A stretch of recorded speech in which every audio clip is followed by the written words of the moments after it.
Secretary Mayorkas, there have been about 56,000 unaccompanied children that have come across the border since President Biden became president.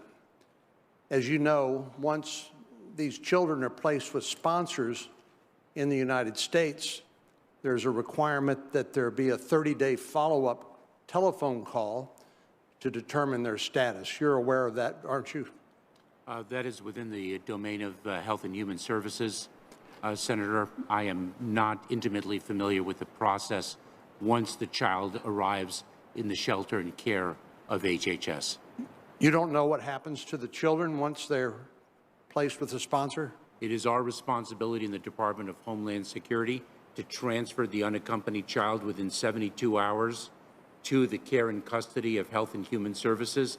I know that HHS, of course, is responsible to place that child with a responsible family member or relative. And I don't know the details of the HHS process. So once you hand them off to DHS, you wash your hands of that burden. Would it surprise you to know that just this last fiscal year, in the 38-day follow-up calls to sponsors of unaccompanied children, 18% of them did not answer the telephone, and there's been no subsequent follow-up on these children placed with sponsors, many of whom are not even related to these children. And frankly, the Biden administration doesn't know whether they're being forced into labor, being trafficked for sex, being abused or neglected. Would that shock you to learn that as many as 18% of those children the federal government has simply lost? Senator, that would indeed surprise me, and I would respectfully disagree with your characterization of our responsibility.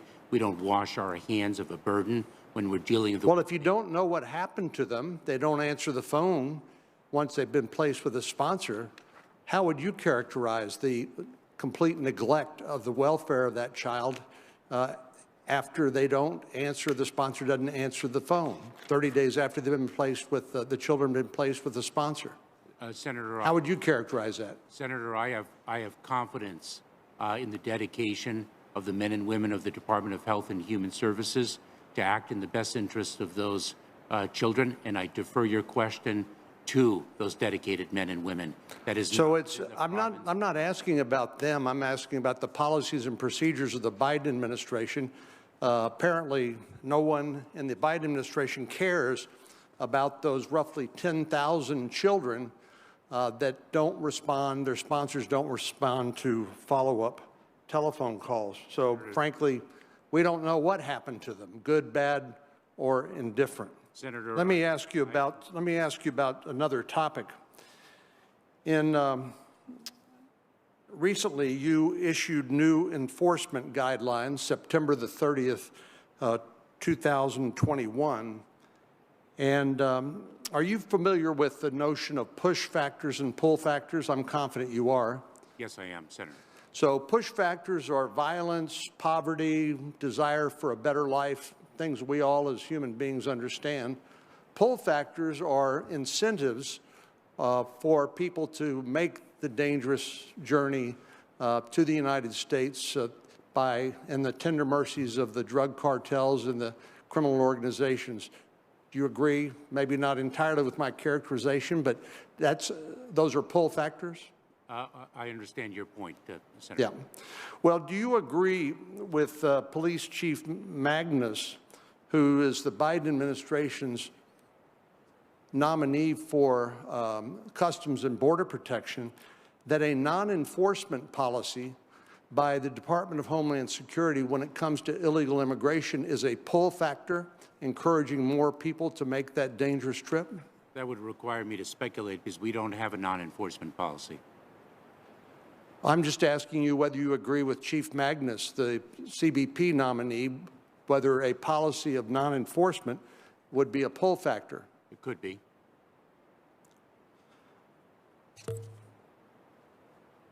When you issued these non-enforcement guidelines, Oh, they are not. you said this. You said the fact that an individual is a removable non-citizen is not alone to be a basis for an enforcement action against them. Is that what you said? Yes, it is. You don't interpret that to be a statement to the criminal organizations that smuggle people illegally into the United States, or to the migrants themselves, that if you don't commit any other crimes other than illegally entering the United States, you are basically going to successfully navigate our immigration system and end up being able to stay permanently in the United States? Absolutely not. That's 100% false, and I'll tell you why. If I'm 100% false. Yes, and the reason is, one reason, if I may, Senator, is because recent border crossers are a priority for enforcement action. And so there is, in fact, no incentive to bring somebody here because that individual will be a priority for apprehension and removal from the United States unless they have a basis under United States law to remain here.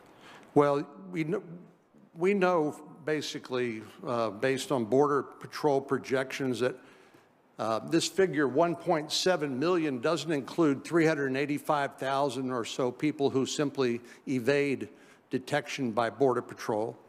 We know that there are about 350,000 people who are subject to a notice to appear in court or a notice to report. By my count, that's 735,000 people who have successfully made their way into the United States. And what you're telling us is that unless they commit some other offense other than illegal entry into the United States, it's no concern of yours. No, that is inaccurate, Senator, if I may. Those individuals who have received notices to appear are recent border crossers and are priorities for enforcement and removal from the United States. They will be removed unless they make a claim to an immigration judge that they have a basis under United States law to remain here, and the judge rules accordingly. If the judge denies their claim, they will be removed from the United States under the guidelines that I issued on September 30th of this year. Thank you, Senator Cornyn. Senator Klobuchar. Thank you very much, Mr. Chairman. Welcome, Secretary. In the 9 months since your confirmation as Secretary of the Department of Homeland Security, you faced a series of unprecedented challenges, from addressing the threat of domestic terrorism and cybercrime to major domestic challenges, to challenges on our border during a global pandemic, to welcoming thousands of Afghan refugees and helping them find a home. I don't think anyone here believes that this is an easy portfolio. I remember President Obama saying that when he first got into office and was asked about a series of challenges that he confronted. So I want to thank you for your willingness to serve and the men and women of your department for the work that they do. I want to actually start with a positive topic, and that is the work that you and your crew have done in opening the land and air entry across our northern border for vaccinated visitors, an issue I've long been working on as head of the U.S.-Canadian Interparliamentarian Group in the Senate. I can tell you there were a lot of people celebrating in my state when we finally opened the border, not just for air, given that the Canadians were already open and you could fly from Montreal to Miami, but you couldn't drive from Thunder Bay to Duluth. So we're very pleased about this development. Could you talk about what implementation challenges the department has had since opening the border last week? I have not heard a lot about lines or the like, and I thank you for that. But could you tell me how that has gone across the border? I'm only aware of my own state. Thank you, Senator. We're very pleased with the way it has gone. We communicated in advance of July 8th, the date on which we lifted the Title 19 restrictions at our land ports of entry, that people should be ready for increased wait times which is natural when an operational change like this occurs, especially at ports of entry that are not modernized.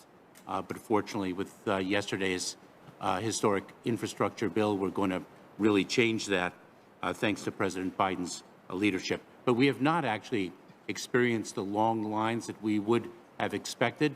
Okay. We are really prepared for it, but they may come, and we're continuing to communicate with the public. I appreciate that.